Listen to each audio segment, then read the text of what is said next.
Have you ever felt like life is passing you by, but you're standing still? Like no matter what you do, you're just not moving forward.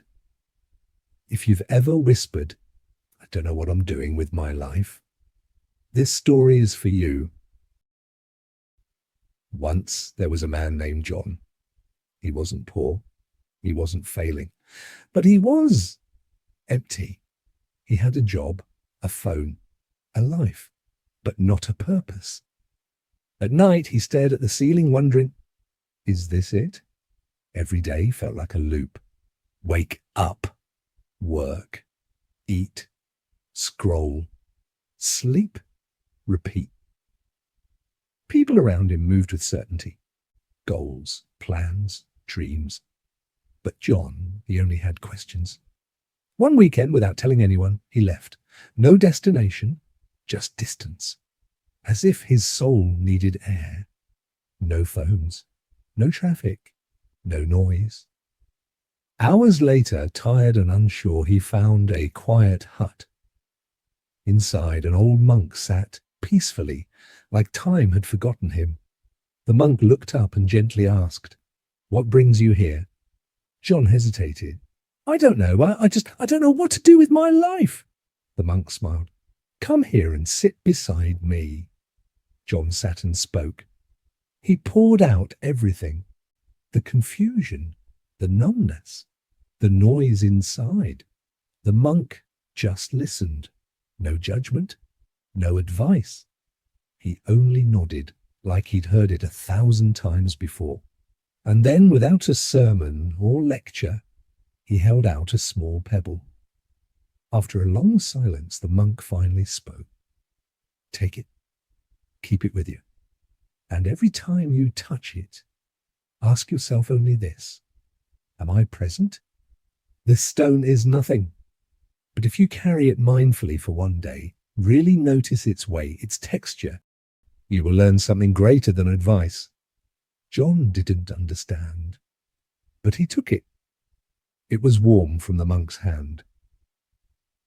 And somehow it felt heavier than it looked.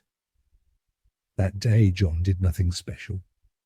But for the first time in years, he noticed life. The way the wind kissed his face, the warmth of tea, the sound of silence. The city hadn't changed, but John had. Because when you become present, the ordinary becomes sacred. He didn't find a job that gave him purpose. He found a way of living that gave him peace. Purpose didn't roar into his life. It whispered, one present moment at a time. He still didn't have all the answers, but for the first time, he didn't need them. That evening, as the sun melted behind the hills, John sat alone with his thoughts. He watched how the world kept moving, but this time, he wasn't trying to catch up.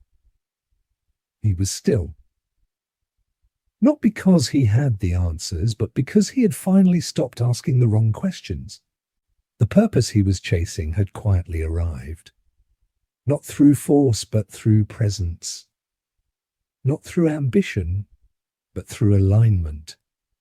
He didn't become a monk. He didn't become rich. He just became real. And that was enough. And in passing the pebble, he wasn't offering an answer. He was offering a way to find your own. You may feel lost sometimes, like you're falling behind, like the world has found something that you haven't. But maybe you're not lost. You're just in silence before your beginning. John didn't find meaning by running faster. He found it by pausing, by observing, by doing one thing with sincerity, being present. You don't need to meditate under a tree or become a monk. But you do need one principle, one anchor, one honest way of living that brings you back to who you are. Maybe it's kindness, maybe it's discipline, maybe it's simply noticing your breath once a day.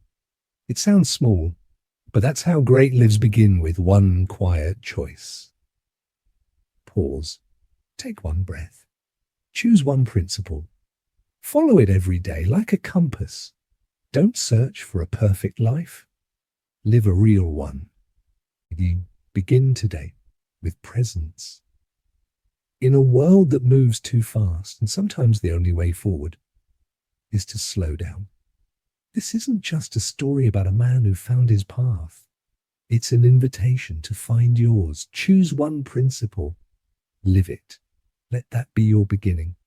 And no matter where you are today, remember, presence is power, and your story is just beginning.